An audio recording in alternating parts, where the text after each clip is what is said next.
Да, това е първият национален поп-фолк фестивал, проведен във Варна.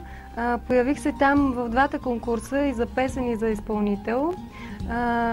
Щастлива съм, че станах лауреатка и първа награда с статуетка за изпълнител и трета награда за песента "Молитва". Сега виждаме в момента живото изпълнение, защото така беше регламента. Конкурса за изпълнител всички бяха на живо. И ето сега моите фенове могат да видят това изпълнение, песента "Търсете" и първата награда, която получих. Нека да я чуем.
Търся те навсякъде.